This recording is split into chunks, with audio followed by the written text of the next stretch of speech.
Hello students, आज हम समझेंगे class 10th maths NCERT book का चैप्टर नंबर 1 जिसका नेम है real numbers.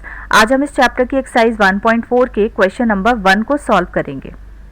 Question number 1 is, without actually performing the long division, state whether the following rational number will have a terminating decimal expansion or a non-terminating repeating decimal expansion. Question number 1 में total 10 parts हमें given है। Each part में हमें कुछ rational numbers given है। तो हमें without long division, it means इनको divide किए बिना ये बताना है कि ये नंबर्स टर्मिनेटिंग डेसिमल एक्सपेंशन है या फिर non terminating repeating decimal expansion है। देखिए क्लास 9th में आपने ये टर्म्स पढ़ी होंगी, terminating and non terminating repeating. तो सबसे पहले क्लास 9th में जो हमने पढ़ा था इनका मीनिंग थोड़ा सा हम फिर से समझ लेते हैं। देखिए टर्मिनेटिंग का मतलब होता है पूरा पूरा डिवाइड हो जाना। फॉर एग्जाम्पल 10/2 है, अगर हम इसको डिवाइड करेंगे तो हमें आंसर मिलेगा 5। इट मीन्स ये पूरा पूरा डिवाइड हो रहा है।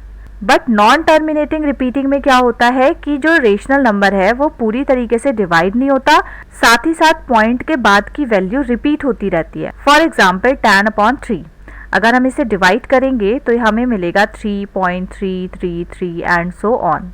इट मीन्स ये जो 3 है पॉइंट के बाद का, ये रिपीट होता जाएगा। तो इसको हम लिख सकते हैं 3.3 बार। तो ऐसे नंबर जो कि नॉन टर्मिनेटिंग हो, मतलब पूरे पूरे डिवाइड ना हो, साथ ही साथ रिपीट भी हो रहे हैं, तो ये कहलाते हैं नॉन टर्मिनेटिंग रिपीटिंग। तो ये तो हमने 9th क्लास में ऑलरेडी पढ़ रखा है, बट क्लास 10th में हम इसको डिफरेंट मेथड से करेंगे।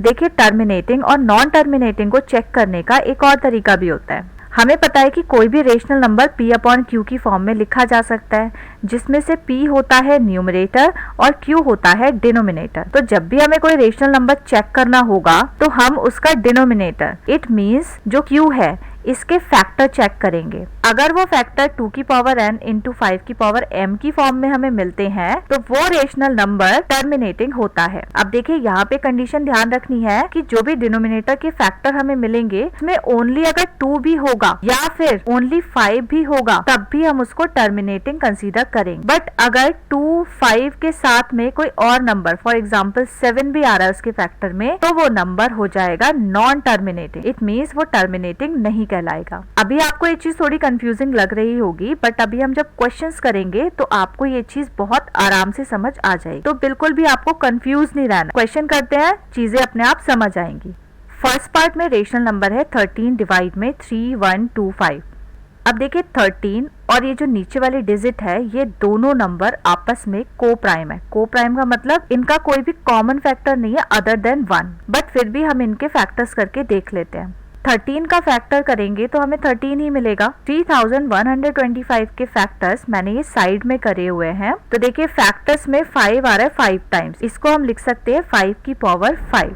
अब देखिए इस फॉर्मूले के अकॉर्डिंग हमें क्या चेक करना है, डिनोमिनेटर। डिनोमिनेटर यानी कि जो Q है इसमें हमें 5 की पावर 5 मिल रहा है। तो कंडीशन क्या थी, या तो 2 और 5 दोनों आए फैक्टर में, या फिर ओनली 2 आए, या फिर ओनली 5 आए, कोई और नंबर नहीं आना चाहिए इनके अलावा, राइट। तो देखिए यहाँ पे ओनली 5 आ रहा है, इट मीन्स हम इनको टर्मिनेटिंग कंसीडर करेंगे।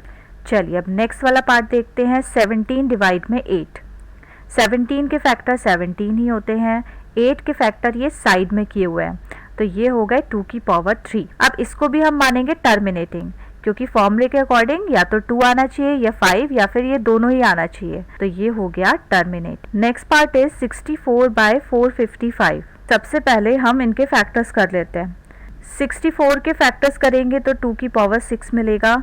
455 के फैक्टर्स ये साइड में किए हुए हैं, तो ये मिल जाएंगे 4 इंटू 7 इंटू 13। अब देखिए यहाँ पे कुछ भी ऊपर नीचे डिवाइड नहीं हो रहा, तो हम यहाँ पर डिनोमिनेटर चेक कर लेंगे। आपको याद रखना है कि अगर न्यूमरेटर और डिनोमिनेटर की कोई भी चीज डिवाइड हो रही है तो उसको पहले डिवाइड करना है, उसके बाद आपको चेक करना है। तो देखिए ये तो ऑलरेडी को प्राइम है, बट डिनोमिनेटर में जो फैक्टर्स हैं वो मिल रहा है 5 into 7 into 13। It means other than 2 and 5, 2 और 5 के अलावा भी हमें कुछ और फैक्टर्स मिल रहे हैं।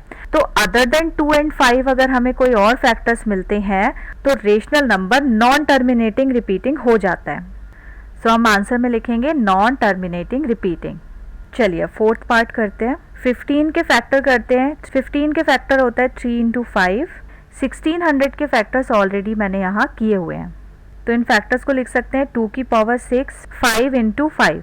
अब देखिए 5 से ये नीचे वाला एक 5 तो कैंसिल हो रहा है, तो सबसे पहले हमें कैंसिल करना है। अब हमारे पास बचा 3 डिवाइड में 2 की पावर 6 इंटू 5। अब हम फिर से डिनोमिनेटर में ये चीज चेक करेंगे। अब देखिए क्लियरली डिनोमिनेटर में 2 और 5 की टर्म्स में ही फैक्टर्स हैं, इसके अलावा कोई और फैक्टर हमें नहीं मिल रहा, तो हम आंसर में लिखेंगे टर्मिनेटिंग। नेक्स्ट पार्ट है 29/343।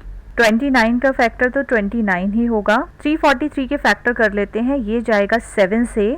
7 4 जा 28, 34 और 28 को माइनस करेंगे तो बचेगा 6। अब यहाँ हो जाएगा 63, तो 7 9 जा होते हैं 63। अब फिर से 49 जाएगा 7 से, 7 7 जा 49 एंड देन 7 1 जा 7। तो 343 के फैक्टर्स आ गए 7 की पावर 3, जो कि इस वाली कंडीशन को सेटिस्फाई नहीं कर रहा है। ना तो 2 आ रहा है ना 5 आ रहा है, डिनोमिनेटर में ना तो 2 आ रहा है ना 5 आ रहा है, तो हम इसको लिखेंगे नॉन टर्मिनेटिंग रिपीटिंग। 6 पार्ट है 23 डिवाइड में 2 की पावर 3 5 की पावर 2। अब देखिए P और Q दोनों ही को प्राइम है, और जो Q है इट मीन्स जो हमारा डिनोमिनेटर है इसमें ऑलरेडी 2 और 5 की टर्म में फैक्टर्स किए हुए हैं, तो हम आंसर में लिख सकते हैं टर्मिनेटिंग। 7 पार्ट में गिवन है 129 डिवाइड में 2 की पावर 2 5 की पावर 7 7 की पावर 5। 129 के फैक्टर्स करेंगे तो मिलेगा 43 इंटू 3, और डिनोमिनेटर को हम कुछ इस तरह से लिख सकते हैं मल्टीप्लाई का साइन लगा के। तो आपको क्लियरली दिख रहा है कि इसमें 2 और 5 के अलावा भी हमें एक एक्स्ट्रा फैक्टर दिखाई दे रहा है, जो कि इस कंडीशन को तो सेटिस्फाइड नहीं करता, तो आंसर में हम लिख सकते हैं non terminating repeating. 9th part is 35 divide में 50। 35 के फैक्टर होते हैं 7 इंटू 5, और 50 को हम लिख सकते हैं 2 इंटू 5 इंटू 5। अब सबसे पहले हम इनको डिवाइड करके देखेंगे, तो देखिए 5 और 5 तो यहाँ पर डिवाइड हो रहा है। अब हमारे पास बचेगा 7 डिवाइड में 2 इंटू 5। अब इसका डिनोमिनेटर चेक करेंगे, तो देखिए यहाँ तो कंडीशन सेटिस्फाई हो रही है, डिनोमिनेटर के फैक्टर 2 और 5 हमें मिल रहे हैं, तो आंसर में लिखेंगे terminating. 10th part is 77 divide 210। 77 के फैक्टर हो गए 7 इंटू 11। 210 के फैक्टर हो गए 3 इंटू 7 इंटू 5 इंटू 2। अब देखिए 7 से 7 डिवाइड हो रहा है, और हमारे पास बचा 11 डिवाइड में 3 इंटू 5 इंटू 2। अब देखिए डिनोमिनेटर का जो फैक्टर है इसमें 3 एक्स्ट्रा आ रहा है, मतलब 5 और 2 के अलावा कोई एक और फैक्टर है, तो ये वाली कंडीशन तो सेटिस्फाइड नहीं हो पाई, तो हम लिख सकते हैं आंसर में non terminating repeating. So in short, इस तरह के क्वेश्चन को चेक करने के लिए सिंपली आपको देखना है कि जो भी रेशनल नंबर है उसका डिनोमिनेटर इट मींस Q हमेशा 2 की पावर n इंटू 5 की पावर m की फॉर्म में होना चाहिए। अगर 2 और 5 के अलावा कोई और फैक्टर आता है तो वो रेशनल नंबर टर्मिनेटिंग नहीं होगा। इट मीन्स टर्मिनेटिंग होने के लिए डिनोमिनेटर के फैक्टर या तो 2 और 5 दोनों हो, या फिर ओनली 2 की पावर n में फैक्टर हमें मिले, या फिर ओनली 5 की फॉर्म में हमें फैक्टर। अगर इनके साथ कोई एक और एक्स्ट्रा नंबर आ जाता है, फॉर एग्जांपल 7 8 9 कोई भी नंबर हो सकता है अदर देन 2 एंड 5, तो वो number non terminating repeating numbers होंगे। सो आई होप आपको इस क्वेश्चन के सभी पार्ट बहुत अच्छे से समझ आ गए होंगे। अब हम मिलते हैं नेक्स्ट क्लास में नेक्स्ट वाले क्वेश्चन के साथ, तब तक के लिए गुड बाय।